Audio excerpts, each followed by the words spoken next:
Hey, everybody. Welcome back to the Legends of Sport podcast presented by Fujifilm. I'm your host, Andy Bernstein. I am currently at NBA All-Star Weekend in San Francisco.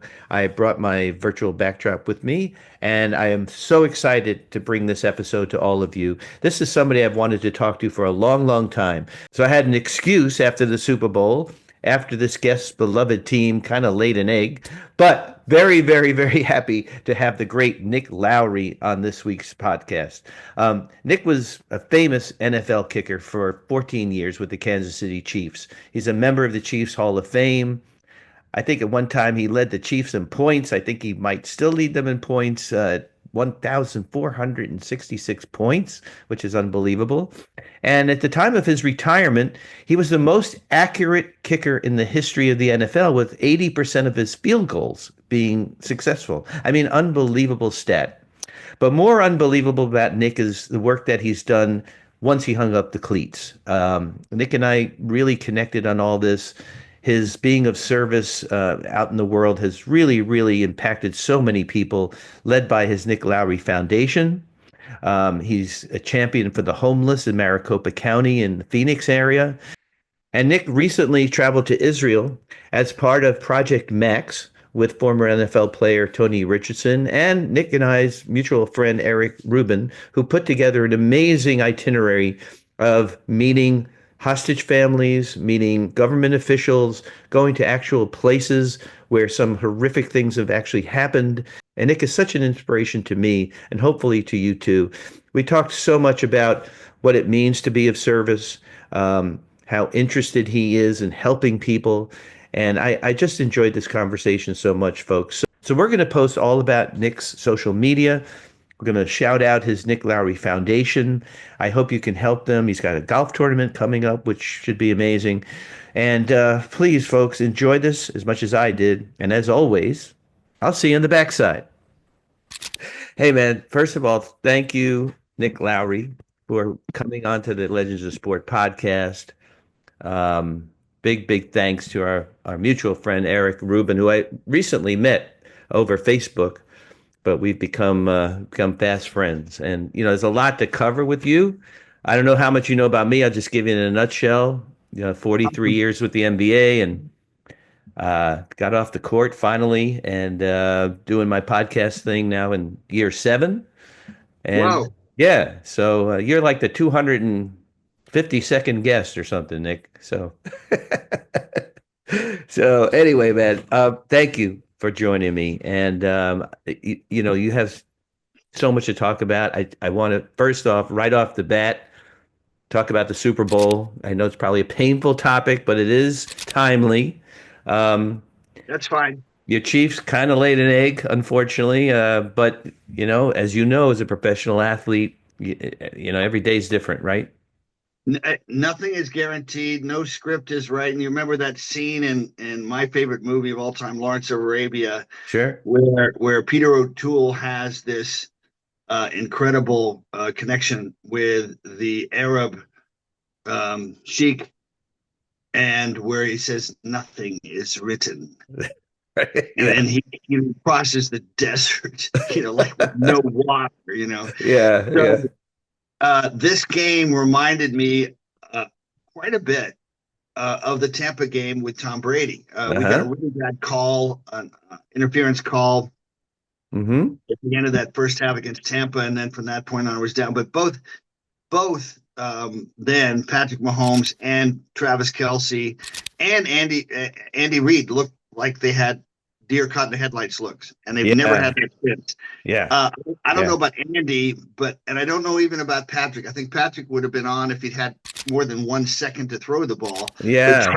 Travis was in another universe. I mean, I know he was upset about Taylor Swift being booed, but guess what? That's real life. And by Yeah. the way, probably 90% of those, if not 100%, were Eagles fans. And if 5,000 Eagles fans out of probably 40,000 Eagles fans in the stadium are booing, you're going to hear it. So get over it. And Yeah. and by the way, your priority is the freaking football game, not Taylor Swift. She can handle it. She's been there before. Yeah. So Huh. that was disappointing. And that to me, Yeah. because he's so important to that team, he's had big games in all the big games. Yes, Kansas City depended on him Hmm. to create some opportunities, especially when your quarterback has no time to throw a short pass, 6, 7 yards to your tight end Hmm. over the middle is one of the only options you have. And he wasn't getting open, or he dropped some. And then Patrick had a couple bad passes as well. Patrick Yeah. got worse as the game went on. But when Yeah. you've got no blitzes Hmm. with four rushers, and you've got five offensive linemen and a tight end, and you Hmm. could have kept in a fullback or, frankly, I've been saying all season, an extra offensive lineman who can Hmm. then report and release if he has to, which might actually end up being a nice play. Yeah. You got protection, and in this case, we had no protection for Yeah. the interior three that are really good. Hmm. Unfortunately, the left side of that interior three, Joe Thuney was out on the left side, Mm. and I'm guessing that Caliendo Mm. at left guard who filled in for him, just the lack of conditioned awareness of being on the same page with your Yeah. teammates on the offensive line didn't help as well. Then you have Juwan Taylor, who's somewhere between a mental health patient and a good player. Yeah. Depending on I mean, I just don't understand how you Yeah. don't line up properly. But Well, our homework is cut out for us. We have got to get number one a left tackle, or maybe this guy that we brought in from the Cardinals is going mm, to be the answer. We'll see, because he yeah. was hamstring 2 games in. Yeah. But we got to get an offensive line. Frankly, our offensive line coach, who's been very good, Coach Hmm. Heck, Yeah. got to look at that and what is not connecting with the offensive linemen there, that we could be not just beaten but dominated. Yeah. Yeah. From the get-go. Yeah, I always go back to Phil Jackson saying, the first one is hard, but the second one in a row is really hard. And then the third one is like a gift from God. Yeah, I mean, it's like it's so hard to win that three in a row. I personally was rooting for the Chiefs because I knew I was going to have you on, but also but also because I wanted my boy Pat Riley to get paid for the three-peat, I mean, he's got the trademark on that. Not that he needs any Yeah, more money, but I'm not sure he deserves to have the trademark on it. He's got the trademark by winning it, but yes, but exactly. trying to make money off of it is kind of Yeah. pathetic. But Yeah. anyway, so one thing we deserve credit for is we're the first team of all those 8 teams that won two in a row Hmm. of making it back to the Super Bowl on the third try. No one's ever That's done right. that. So, Amazing. so Amazing. it will be a long time before another team accomplishes that again. So, Absolutely. Yeah. and now it comes down to, I don't want to see Patrick without an offensive line to protect him. Hmm. I don't want to see his career shortened or his effectiveness shortened by Sure. bad habits, because he's throwing the ball quickly, Yeah. because he doesn't think he anticipates sometimes when he does have time to throw. I mean, Hmm. it was not good. So Yeah. I think our offensive weapons, Uh-huh. D Hop should have been used more. He's too good. Yeah. Even at his age, I still think he's amazing. Juju is a good possession receiver and a good blocker. Hmm. And then look at Xavier Worthy and what he Yeah. did. But of course, why are you throwing the ball deep in the fourth quarter when you should have been throwing it in the first quarter, but maybe Right. just didn't have time? Yeah. And Rashee Rice coming back. So I don't really have too much worry about our receiving core, Hmm. except for Travis Kelce and his focus. He Yeah. arrived at training camp a little out of shape, Hmm. played poorly his first few games, had almost no catches for 3 games, Yeah. and he played pretty much like the old Travis, and he Hmm. had a huge game against Texas in the Hmm. playoff. Hmm. And then he was like a decoy against Buffalo. Yeah. And then I don't know what you call what happened in the Super Bowl. And this is out of love. This is the Yeah. greatest No, tight I hear end, you. It's good. and the greatest playoff tight end by far ever, Yeah. even better than Gronk, if Yeah. you look at the stats. So I would not want to end on that note. No. And even though the script is never written, he has a Hmm. chance to finish on a better note. Yep. And this team has a lot of character. It's the best coach team. Yeah. So I don't doubt that we're going to be back with a very good record, whether it's 13-4 or something like that, but back Hmm. into the playoffs. And we've been spoiled. Yeah. I mean, we have been completely spoiled. Yeah. 7 straight AFC Championship games. So Sure. that's one reason why I'm not as upset as some Sure. people, because you've had a team that's played an extra month every Hmm. year for 7 straight years. Yeah. I mean, it's like, I covered the Lakers for 4 decades. It was basically the same thing. These guys would play, another 2 months after the season ended.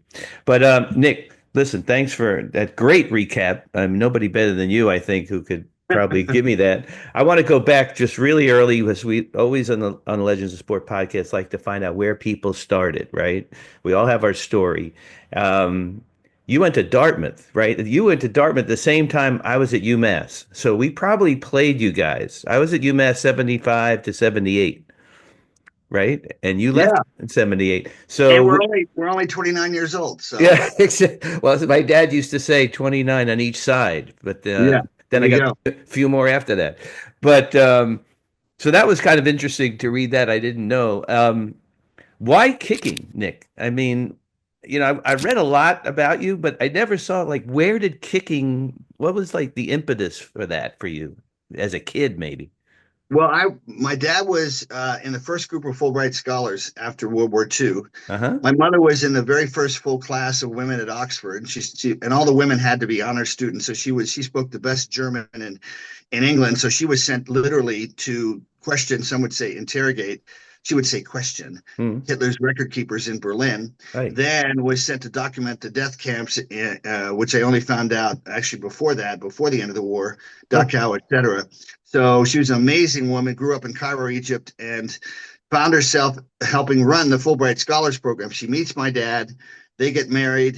Hmm. They have my older twin brothers in London. Hmm. And then we were back in London. And by that time, my father was chief of station for the CIA in London. Oh boy. That was Okay. 1965, 66, 67. So my dad, literally, this is not hyperbole. This is the truth.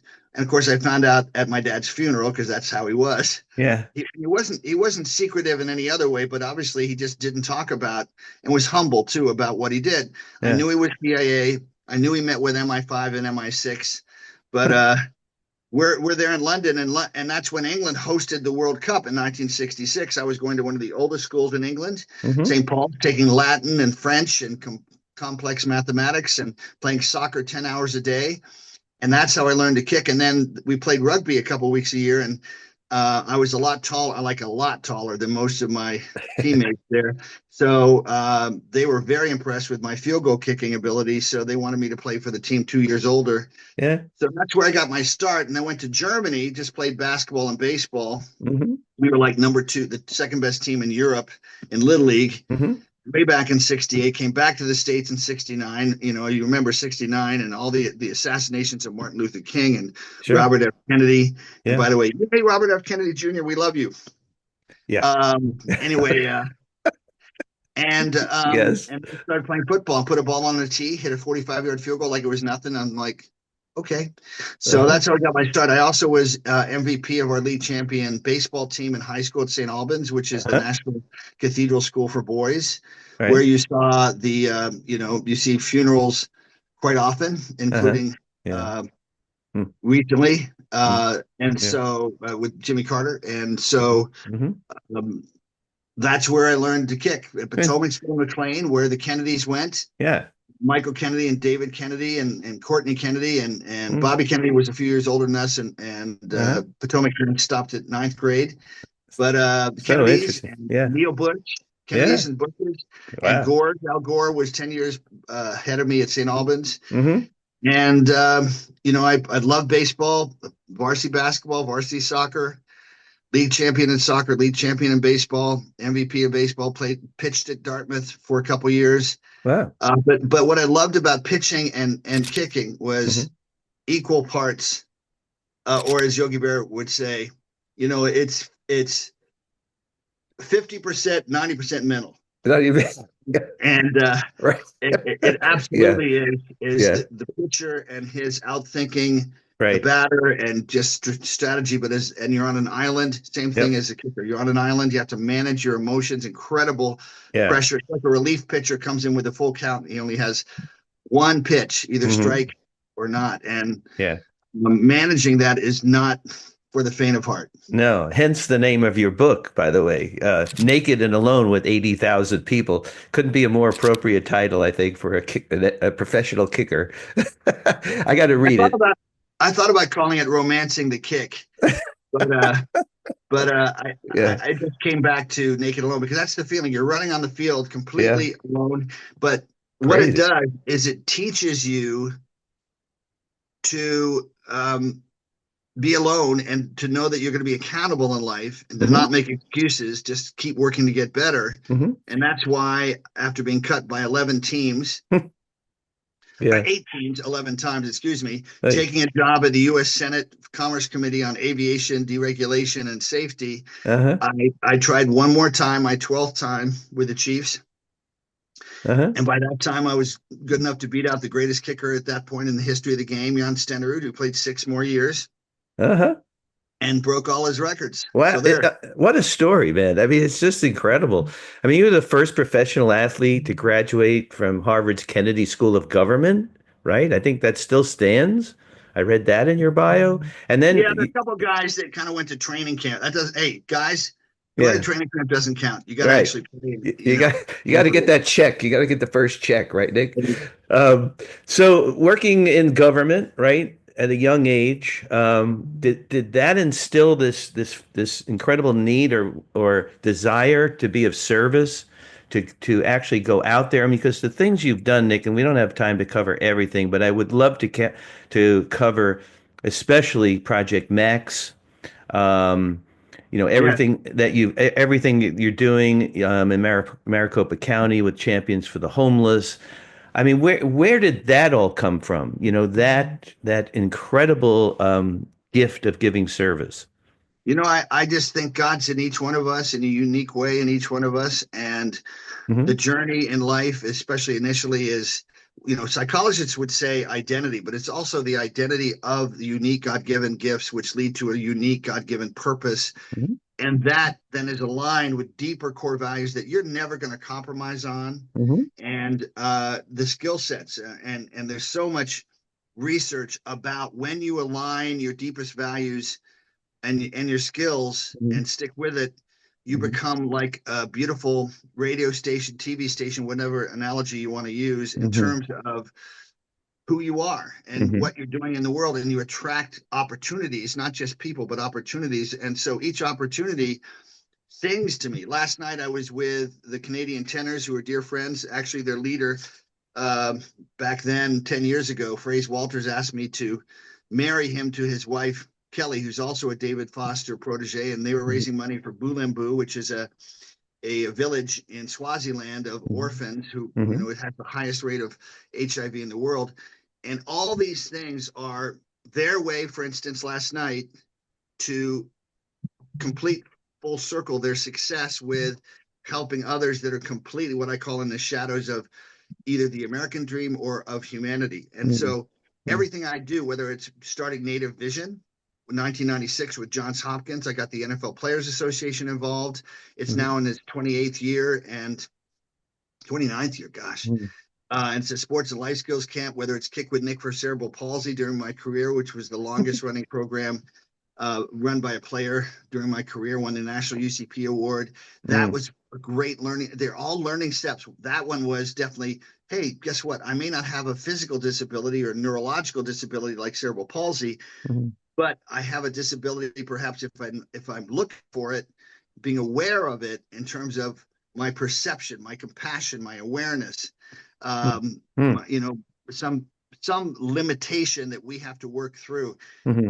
And so each one is a skill set, just like being able to host a podcast and ask Yeah. good Yeah. questions, and tell a great story. So Hmm. Yeah. that's why Listen to some of your I love it. podcasts. They were great. Yeah. Well, They were. thank you. Yeah. Um, so have you ever attended the event that Jimmy Walker hosts? Um, you had mentioned the tenors, and they were at that. That's how In, I met them. I met them with Jessie Coulter, who I was dating back ah, then, who was the widow of the late great country music icon Waylon Jennings. uh-huh. And Jimmy actually asked me to come speak at St. Vincent de Paul, and Mm-hmm. that was now 20 Yeah, years ago. And I right. just thought, this is where I want to be. So I started Champions for the Homeless 19 years ago. The staff there are incredible. I think, the best run nonprofit in the entire Southwest. Wow. Quick statistic you may have Mm-hmm. seen, but in the Mm-hmm. last 2 years, Hmm. In Phoenix, there have been 90,000 evictions each of the last 2 years. It's 180,000 evictions. That translates to over half a million people Unbelievable. temporarily homeless. Yeah. And that's why I'm passionate right now about the media, uh, that we get media rededicated to true journalism, which is telling, okay, it's a really difficult concept here, all sides of a story, and Mm. looking deeper. Where are the Yeah. Woodward and Bernsteins? Where are the Tim Russerts? Where are the, Mm-hmm. the great journalists of our time? Yeah. Um, because you can complain about the economy, but when you put it in human terms, like the Hmm. fact that there's an exponential increase in non-mental health related homelessness, there's an exponential increase in non-addictive behavior illness, Hmm. there's an exponential increase in elderly homelessness, there's an exponential increase in pediatric homelessness. I Hmm. mean, how are you not telling this story Yeah, it's when it's crazy. so human and so Yeah. real? So Mm. I love the work because I have this weird combination of done media myself, been part of the media, but also interviewed for many years, in the media, but also working in Washington, working helping launch AmeriCorps for President Clinton, right? Democrats and Republicans. I don't care who you are, as long as you're helping make the world a better place for the most people, Hmm. you're on my team and I'm on Yeah. your team. Yeah, so interesting. Yeah, Jimmy's been a longtime friend of mine for over 40 Really? years. I spoke at his Grace Sober Living House. Yeah, I'm in recovery for 24 I years spoke myself. there a year ago. That's so funny. Really? Did you when they Yeah. opened the second one or the third one now, It's I the think, one or I spoke at the one in Scottsdale at yeah. about, as I remember, near Cactus and like Yeah. 56th Street. Yeah. And now, he's got Scott's Place named after his son. And anyway, just a wonderful guy. And I figured your paths must have crossed at some point. Oh, a So, lot. And yeah. by the way, on top of that, get ready for this. Hmm. In my life, my next door neighbor at the age of 6, when we moved into Hampshire Road, 6803 Hampshire Road, 6801, next door was a guy named Justice Byron Whizzer White, Okay. Supreme Court Justice who led the NFL in rushing, whose name was on the foremost humanitarian award for many years, and was a Supreme Court Justice for 31 years, best friends with Bobby Kennedy, who was in his front yard the very second day that Hmm. Justice White was there. And then when he died, if you look up, anybody that wants to see the wonderful article by Ira Burkow in the New York Times about my relationship with Justice White, I just look up Nick Lowery, Justice Byron White, New York Times, and it'll come up. Hmm. But then almost within 6 months, a guy named Muhammad Ali moved in 2 doors down, essentially my next door neighbor, just ridiculous. That's crazy. Yeah. So, Well, and that's so, yeah. yeah. Pretty So good, pretty Jimmy good and neighborhood there. Muhammad Ali. Yeah. Yeah. So some good talent on that block, Nick. Hey Nick, I know I want to be conscious of time, but we really need to have to talk about Sports Speaks Up, your trip with Yeah. Tony Richardson to Israel, Yeah. um, leading the way with people in sports, quite frankly, who should be out there more, obviously. But this platform gives me the chance to talk to you, who has actually been there and talked to the hostage families. And then, of course, the hostage family, hostage Nama Levy was released on January 24th. Two Can you, weeks after we met with Yoni and her brother in amazing. Hostage Square.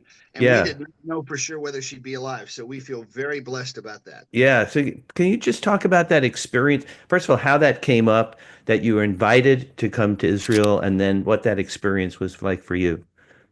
Well, I met Eric Rubin when I went on a trip to Poland with a group called Christians United for Israel with Sean Alexander, former 2005, 2006 NFL MVP running back, wonderful man, Jay Feely, great kicker. Hmm. And we went there and helped. We were given tours of Auschwitz and Birkenau, Mm. the Warsaw Ghetto, Mm. the Krakow Ghetto, Mm.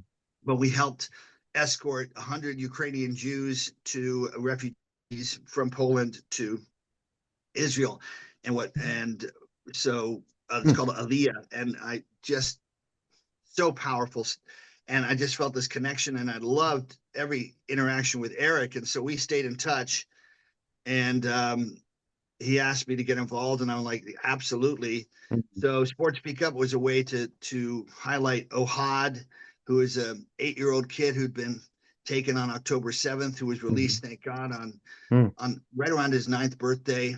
and Nama, and then the third person um, was murdered. Mm-hmm. But those are the things we can do. We can take the spotlight on us and do something with it. I'm also now doing something called See the Good. I Mm-hmm. just did a feature on Roberto Clemente, just saying, let's learn to habitually focus on what we have in common and the people Mm-hmm. doing the good things in the world and be those people. So Mm-hmm. Eric and I kept working on that and he founded Project Max, and it just was a natural. And I kept saying I want to come back and meet with the hostages. So I then was able to. I just knew he'd say yes. Ask Tony Richardson, who's a wonderful guy, fellow Chiefs Hall of Famer. We both played 3 years with the Jets, Mm-hmm. based in New York with NFL legends. And he told me immediately, I celebrate Shabbat with friends on Long Island and Brooklyn on a regular basis. And he knows the Jewish owner for the Minnesota Vikings. Mm-hmm. And of course, Robert Kraft. And, Mm-hmm. just he had that connection, and it was instant, and it was beautiful for us to go there. Mm-hmm. Eric had it incredibly well organized. Um, so we saw a lot. We Yeah. we saw Majdal Shams also, which is an Arab Druze community Mm-hmm. where 12 little soccer players and a couple female basketball players were blown up and killed, Oh, and yeah. and another 39, so over 50 kids, 10, 11, 12, 13, 14 kids were blown up, Yeah. many killed, and comforted their families. And I just love that work. Mm-hmm. Uh, when I walked up with Arsen Ostrovsky, who's one of the activists in Israel, Mm-hmm. um, I couldn't help myself but cry. You see these pictures of these kids taken so early, Yeah. and I talk every day with Salah, Mm-hmm. who's the mother of Juwan, who's a wannabe, ambitious young soccer player and basketball player. Mm-hmm. And imagine at the age of 12, 13, running up to your best friend who's blown in half and comforting him the last seconds of his life, feeling permanently powerless and guilty Mm-hmm. somehow that he could have done something. Mm-hmm. And so sending positive messages to them, finding out from Salah that no one before us had come to visit that community. And let's just say that after we met with President Isaac Herzog, 10 days after we met with the folks in Majdal Shams, he recognized them and met with them. So Mm-hmm. those are the things that to me really mean a lot. To meet with Yoni and Amit and to do a tour of Hostage Square and a makeshift tunnel, Yeah. Yeah. to bring light to that. But also to make a relationship, not just a PR tour for one time. So Mm-hmm. I'm planning on coming back. I hope it's going to be so. Eric, if you're watching this, Yeah. He will be. late, late April, early May, maybe with a couple other NFL brothers, to I would recognize love to be on that trip with you, my friend. So and if there's room. maybe do a concert, and do Yeah. something Yeah. to celebrate, but also mourn Yeah. the hostages that are Sure. going to come back not alive. And it's just a fact. We know that, and Mm-hmm. we pray that a great many do. But we'll find out, frankly, tomorrow a Mm-hmm. lot of that. Mm-hmm. Mm-hmm. So, Yeah. but that's life. That's my life at my age, at your age. Mm-hmm. That's the juice of life, Yeah. to tap into the best part of yourself and the God in you, that you Yeah. connect with the God in other people, the light in you, the love in you, the Yes. wisdom in you that transcends time. Mm-hmm. So that's Yeah. what's the best thing to do with your life. Why not find what works for you? Exactly. Nick, there's so many former athletes, celebrities who they like to post on Instagram. They talk the talk. It's great. But you are actually out there doing it. And it's such an example to, in my line of work, all the former NBA players who I know, some are very involved. But to see someone of your stature actually out there and meeting with the people, and then it's not just a one-time thing. It's incredibly inspirational. So I would love to accompany you on a trip. I'd love to meet Eric in person because he seems like a pretty interesting dude. Everything is word. I mean, that's Yeah. it, right? People question, is President Trump a man of his word? Well, Yeah. kind of seems to be. Well, Eric, absolutely, Hmm. everything he said. And let me just tell you, when you do align your life this way, and that's why I keep saying everybody has unique gifts and a unique purpose. Yeah. amazing things happen at the Super Bowl, at the Taste of the NFL. I meet Sarah Huckabee Sanders. Her father is the new ambassador to Israel. Mm-hmm. She and I connected big time. Mm-hmm. Her husband Brian Sanders is a big Chiefs fan, so that's good. That It's a good helps. sign. But Yeah. I mean, what are the chances that would happen? And we had a really good connection. And Uh-huh. so I think more of those so-called coincidences happen that are not coincidences Right. at all. They're Right. they're just signposts that we're aligning ourselves with the opportunities to do great things, and we get better at it too. And it Mm-hmm. feeds the best part of our brain, and which is called gratitude. Mm-hmm. Absolutely. So, Nick, the last thing I just want, if you want to plug your golf tournament is still coming up. Is Oh, it happening? Would yeah, love to get that out there. Anything you want to plug about your thank you. foundation, please do. Shameless plug. So it benefits Champions for the Homeless. We've served 110,000 homeless over Mm-hmm. 19 years. We've had some.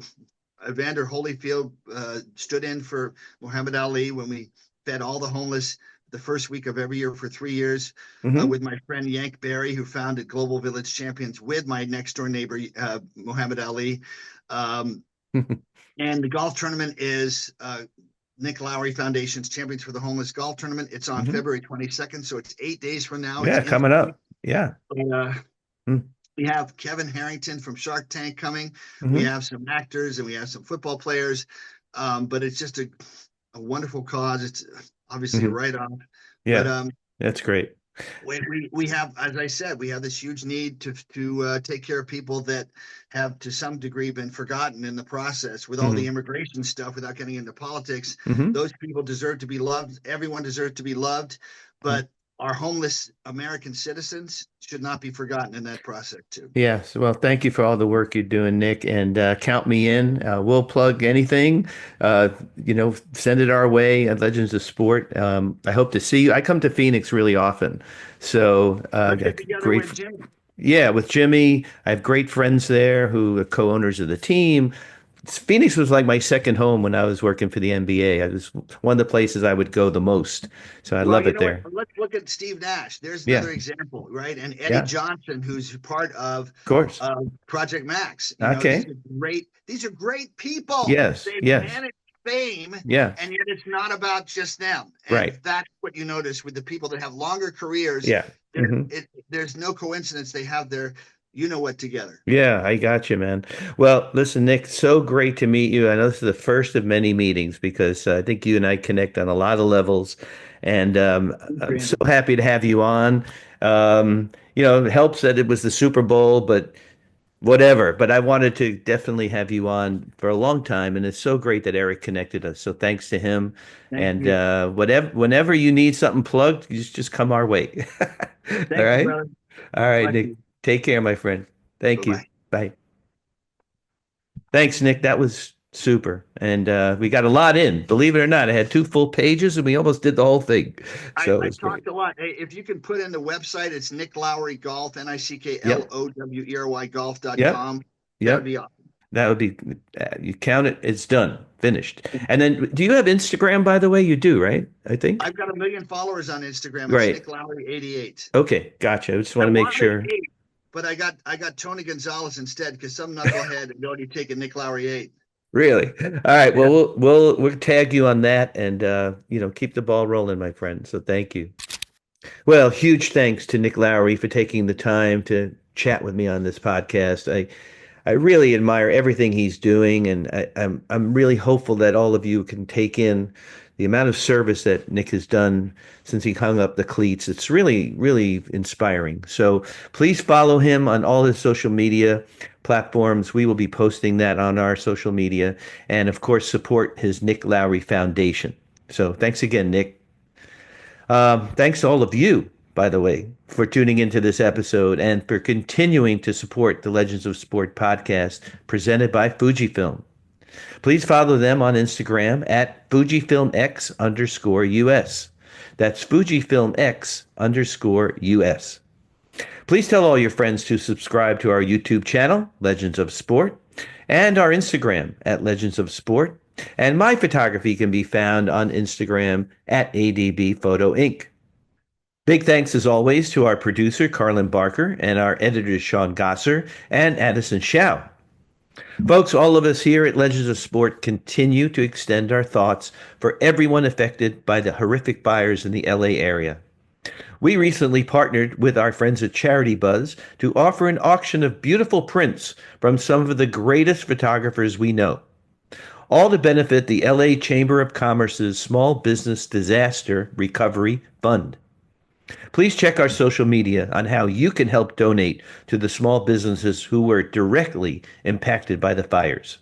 Thank you for helping. Thanks again, everyone, for tuning into this episode. And we'll see you next week on another episode of the Legends of Sport podcast presented by Fujifilm.